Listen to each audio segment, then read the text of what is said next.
তো সেক্ষেত্রে যদি বলি আপনি প্রথমে কাকে রাখছেন, প্রথম মানে ফাইনালে কাদের দেখছেন?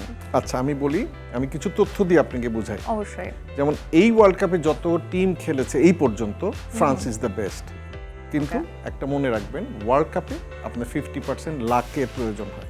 সেই লাকটা যদি তাদের সাথে থাকে, এই পর্যন্ত আমি আবারও বলছি, এই পর্যন্ত যত কয়টা গেম হয়েছে, যত কয়টা দল খেলেছে, ফ্রান্স ইজ বেস্ট। এবং ফ্রান্সের যে 11 প্লেয়ার বেঞ্চে বসা, তারা অন্য টিমের ফার্স্ট 11-এ খেলবে।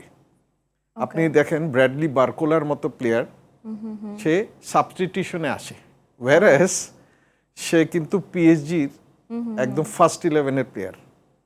সুতরাং ওদের এত এত রিজার্ভ আছে যে এর সাথে কম্পেয়ার করার মতো টিম আসলে এই চারটা না।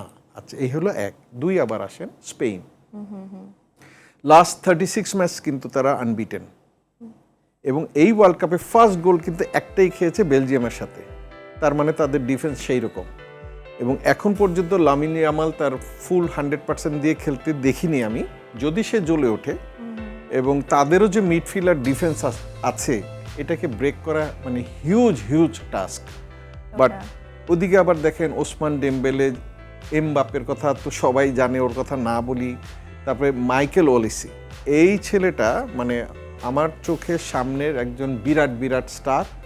সে এইবারও কিন্তু বুন্ডেসলিগে 27 গোল করে এসেছে।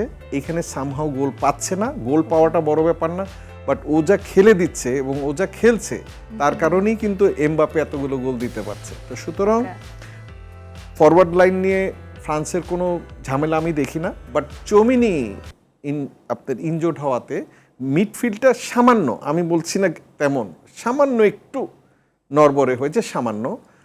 But defence unparalleled. ওদিকে বার্সেলোনার জুয়েলস কুন্ডে থেকে বায়ার্ন মিউনিকের উপামেকানো থেকে শুরু করে মানে আনবিলিভেবল দল, এটা টাচ করা খুব ডিফিকাল্ট। বাট আপনাকে যদি হেড টু হেড বলি, ফ্রান্স থেকে কিন্তু স্পেন আগানো। Yes, world cup is different ball game, এবং ওয়ার্ল্ড কাপের হিস্ট্রিটা অন্যরকম হয়।